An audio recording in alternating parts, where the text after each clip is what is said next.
Welcome, everyone. This is Brian. We are doing our show on Christmas Tales, and we're on Flavor Living Radio. Today, you would not believe the guest that we have today. He is the WestJet's Public Relations Manager.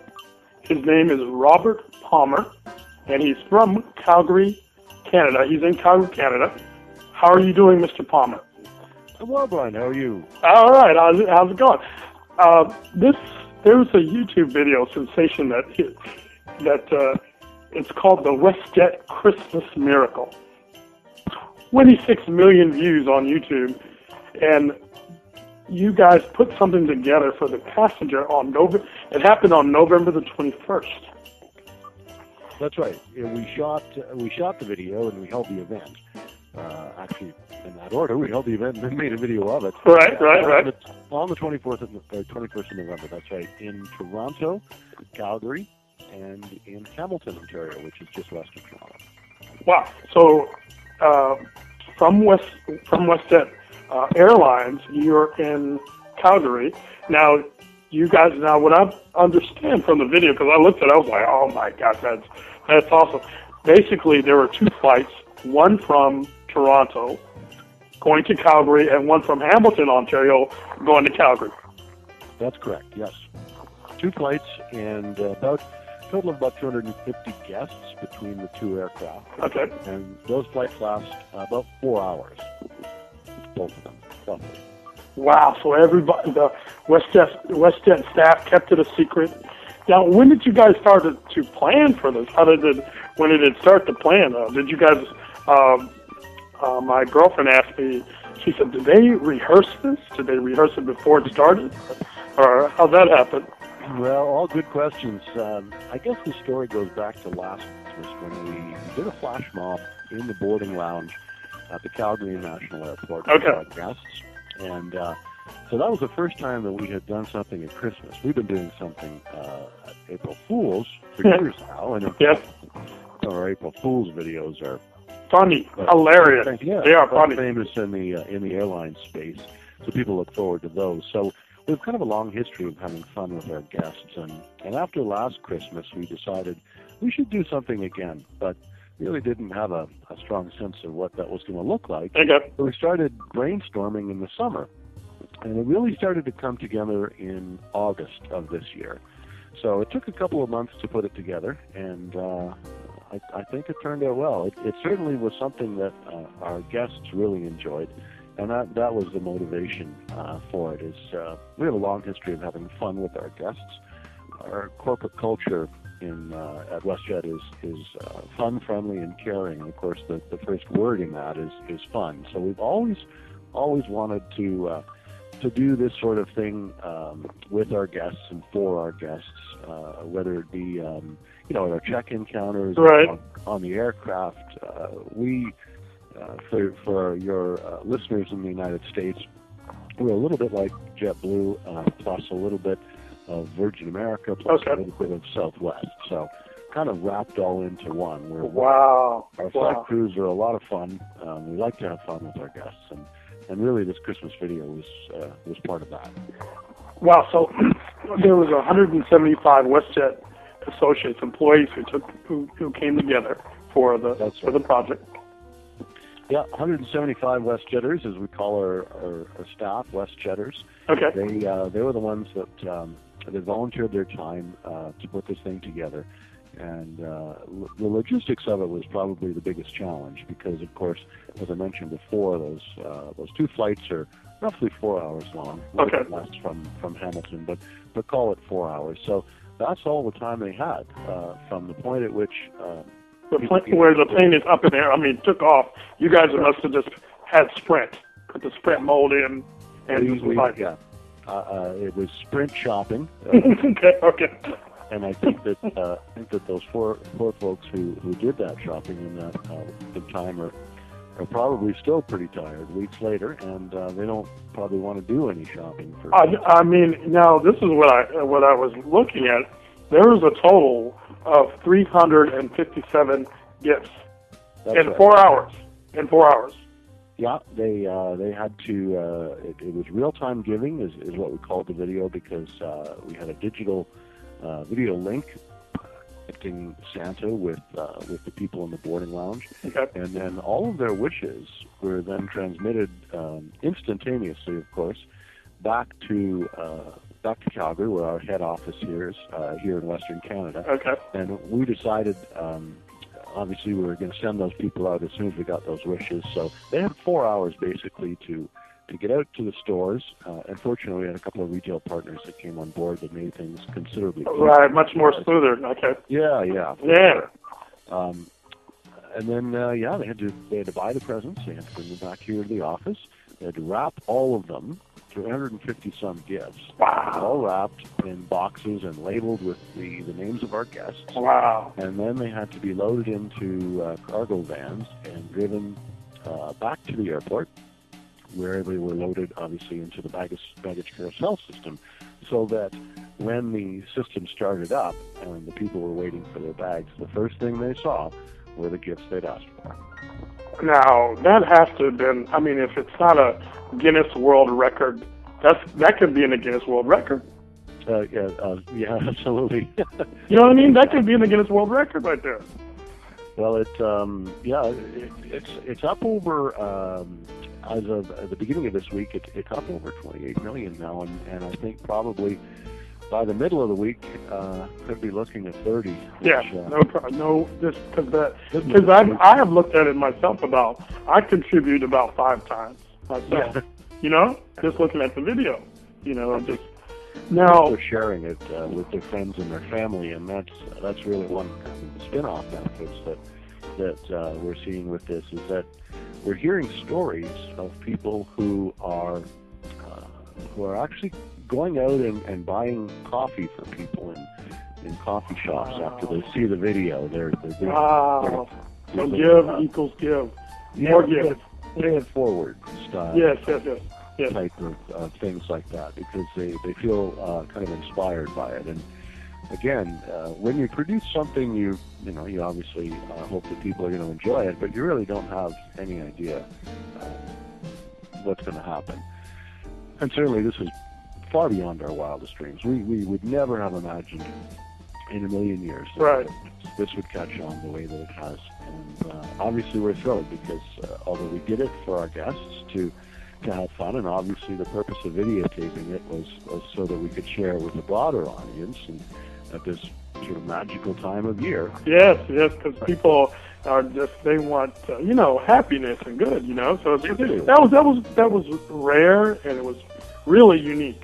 How you guys, it was very the thought process of the whole occasion. It was really cool, Yeah, it certainly seems to have struck a chord with people, and I think probably a couple of reasons for that. I think obviously it is such a magical time of year at Christmas.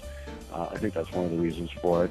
It is the season of giving, but I think also there's a lot of bad stuff that happens in the world, and we read it in the paper and hear it on the radio, watch it on TV and online, and it's just really nice sometimes. Yeah, this is good. See something like this that it's kind of inspirational. It makes you feel good. Wow. Now, what type of gifts were? And I saw the ones that we saw on video were I saw as far as the socks. So, and now if that guy would have known, because he ordered the socks and underwear, if he would have known ahead of time, he's thinking. I mean, I know he appreciates that, but Well, it's funny. We had some humorous asks of old Saint Nick. We had a couple of ladies ask for husbands, and that one I have to admit we kind of struggled with. Yeah. Did they have details? They just said husbands. Yeah, they did. They didn't even specify. Tall or short or. Okay. No, they asked for husbands, and so we got them Ken dolls. Okay, that's good. So that was kind of fun. That was good. Yeah, we had one fellow ask for a new car, a full-size car. How did that work out, the new car? Yeah, we couldn't get him a car, but we got him a model. Okay. Hey, that's close. That's close. So, and we had some folks. There's some very emotional ones too. We had some folks who were traveling and wanted to get together with their family for Christmas, which is always nice, of course. Wow. That can happen. So being an airline, that was an easy one for us to fulfill. That's true. That's true. Wow. So those folks, and you saw them in the video, they opened up envelopes, and what they saw were flight vouchers. Wow. Reuniting them or their family at Christmas. So wow. That was very fun for us to be able to do that. And I can just imagine the family. They're not expecting the family the other family to reunite with. There's like, hey, we got this gift and we're here. So I know the other family's surprised. Yeah, I think that was part of the special. The special piece of this is that being able to bring families together at this time of year. I mean, that was wonderful for us. Wow. Now I saw one of the passenger. I think it was the Hughes. The Hughes. He got a big Hughes, screen. Yeah. Did he? That's right. That was the Hughes family. Yes, he got a big screen TV. Yeah. Well, that's what he asked for. Yeah. He said, "Come on." Santa knows everything. Okay. All right. Okay. All right. No, and that's we had a couple of retail partners come on board Best Buy. Yes. Okay. So they were just tremendous to help us out with either donations or reduced costs on some of these electronics, and so. Electronics, as you know, I mean, that's one of the big gifts that people. Oh yeah, yes. iPads and phones, and right. Television sets, Androids, right? Exactly. Yeah, all of that sort of thing. So that was really helpful to be able to have partners like that on board. We had a mall, large sort of box store style mall, right, just north of town here, who also came on board. Called Cross Iron Mills. And they did a great job too. Yeah, they must have shut the store down just for you guys to go in there. People have asked me that because in one of the shots of the video, it looks like our shoppers are the only ones in the store. But I don't think they did. I think we just either went very early in the morning or something like that. So, okay. But it was a lot of fun for the shoppers. It was hectic, but it was a lot of fun too. I know they had a great time. Wow. Well, WestJet Airlines. What is the next? I know. Can you tip?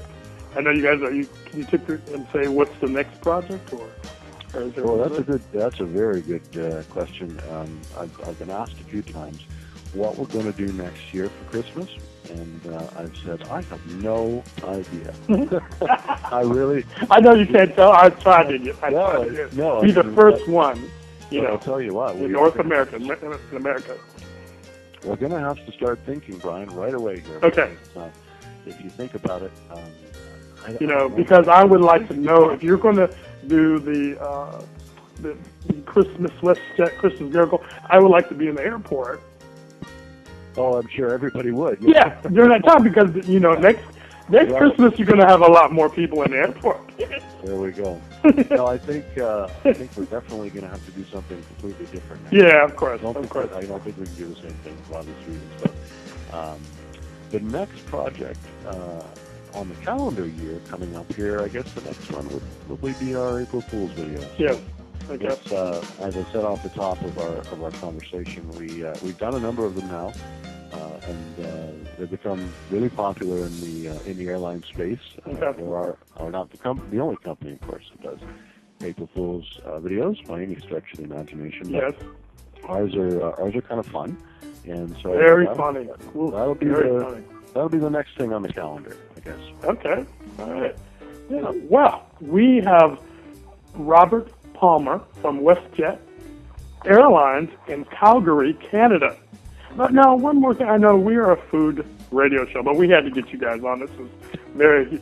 Now, what types of foods in Canada do you guys have in Canada? I know, you guys have the, as far as the vegetarian, the steaks and the hamburgers and the goulash. But what type of foods do you guys? That's Canadian food, Canadian dishes. Well, I mean, we're famous for obviously a number of different things. In Quebec, of course, I would have to say poutine would be one of the more famous. What's that now? What was that again? It's called poutine. What is that? What is that? Well, you see it. It started out as a very basic food. It's simply French fries. Okay. With a good quality cheese curd on top of it. Oh. And then hot brown gravy. Wow.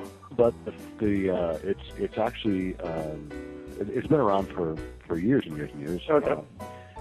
But it's sort of been expanded now, and you get these gourmet poutines. You get poutines with chili, strips of chicken or steak. So a lot of variety. But anyway, okay, a lot of variety. Yeah, certainly not a delicacy. Okay. It would be right up there with a hot dog. That's good. That's cool. That's cool. At Coney Island. So that's good. That's good. That's good. Synonymous. But okay.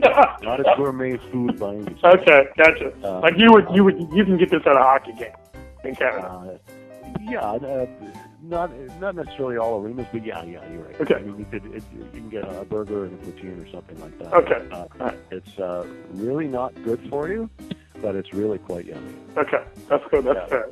But I'm in that category. I like some, that's good. Yeah. Yeah. So you've, and then of course, depending on where you go in the country, you've got obviously some things which, some regions that are known for different things. Just like you have great seafood on your east and west coasts. Yeah. We would have the same thing. Lobster, of course, on the east coast. Crab on both coasts. True. And so, actually, some of the best crab cakes I think I've ever eaten in my life were in Washington. Okay, Washington State. Okay. Well, no, D.C. actually. Oh, okay. Yeah. Okay. Yeah, it was at a place just outside of Washington. Wow, that's real close to Maryland because they have the blue crabs and lots of good seafood right there. So it's really good. Right. They do have great seafood there. In Western Canada, here where WestJet is based in Calgary, which is in Alberta. Mm-hmm. Calgary's known best, I think, for being the home of the Calgary Stampede. Right. But Alberta is known for its beef. Okay. Yeah, so we would be up there with Texas in terms of being known for beef. Okay, that's good to know. Good to know. Cattle, yeah, we have outstanding cattle and different varieties, but the steaks and the roasts and things like that. I mean, we're crazy out there with the barbecue. Okay, with the hat and okay, all right. That's all right. 30, minus 30, we don't care.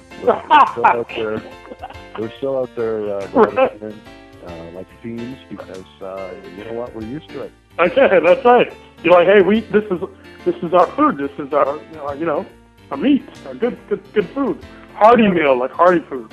Yeah, we're meat eaters for sure. A lot of Western Canadians. I mean, obviously, there's a strong agricultural background.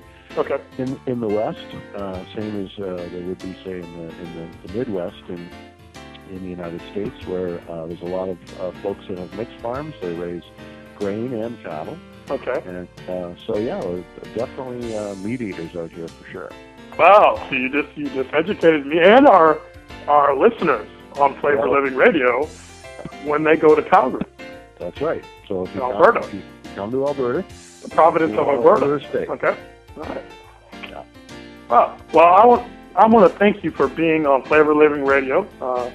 This is Robert Palmer from WestJet Airlines in Calgary. Thank you for being on our show and telling us about the Christmas Miracle. 26 million views on YouTube. Wow.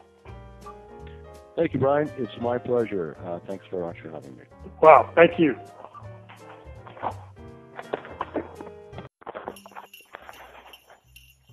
Welcome, everyone. This is Brian. We are doing a show on Christmas Tales.